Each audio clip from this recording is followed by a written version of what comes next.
Akhirnya dibongkar ini. Dan KKP sekarang setelah tadinya sempat memprotes dan minta agar jangan dibongkar dulu, mereka sekarang justru lah mempersiapkan alat-alatnya bersama dengan TNI Angkatan Laut ya.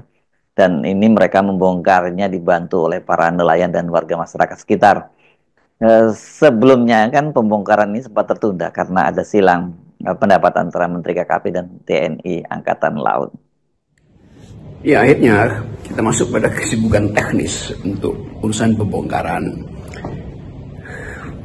Pada satu segi itu diperlukan, tetapi sensasi untuk membongkar itu sebetulnya sudah selesai setelah pihak Angkatan Laut menerobos laut itu untuk membuka akses supaya rakyat berhak masuk ke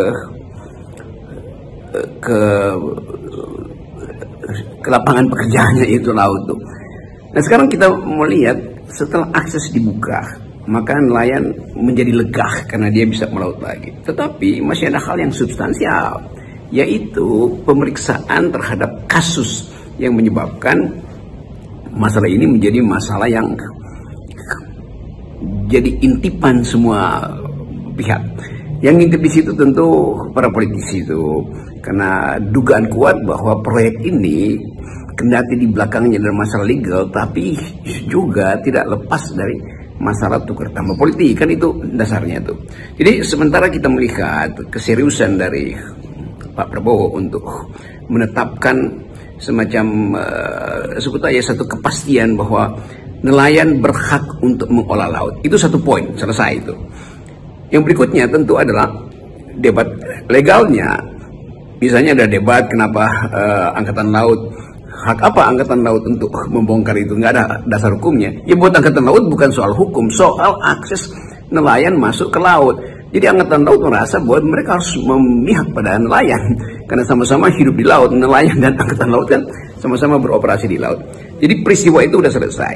Nah, kalau ada soal-soal hukum, mestinya itu diterangkan pada publik oleh mereka yang bersengketa tuh. Kan itu sengketa antara negara dan pemilik pagar itu kan. Jadi mesti dibuka aja bahwa negara memang menyengketakan itu karena ada pelanggaran hukumnya tuh. Siapa yang mesti tampil mewakili negara? Ya saudara Nusron, kan gampangnya begitu kan. Karena di dialah itu di ATR, di BPN, semua hal yang sifatnya legal itu administrasi diputuskan. Jadi ini jadi upaya untuk menekan secara politis juga nggak ada gunanya lagi, karena rakyat sudah menganggap bahwa di belakang skandal pagar ini ada skandal politik. Jadi kita melihat bahwa keputusan rakyat melalui public opinion yang diucapkan oleh para kritisi sudah melampaui kemampuan dari korporasi maupun negara untuk membuat public relation. Jadi kalau kita rumuskan, public opinion rakyat itu sudah melampaui dan mendahului public relation korporasi maupun kabinet. Nah, ini masalahnya. Jadi selesaikan itu supaya tidak ada yang tertunda, seolah-olah setelah itu pagarnya dibongkar itu nggak ada lagi problem. Tetap ada problem di situ.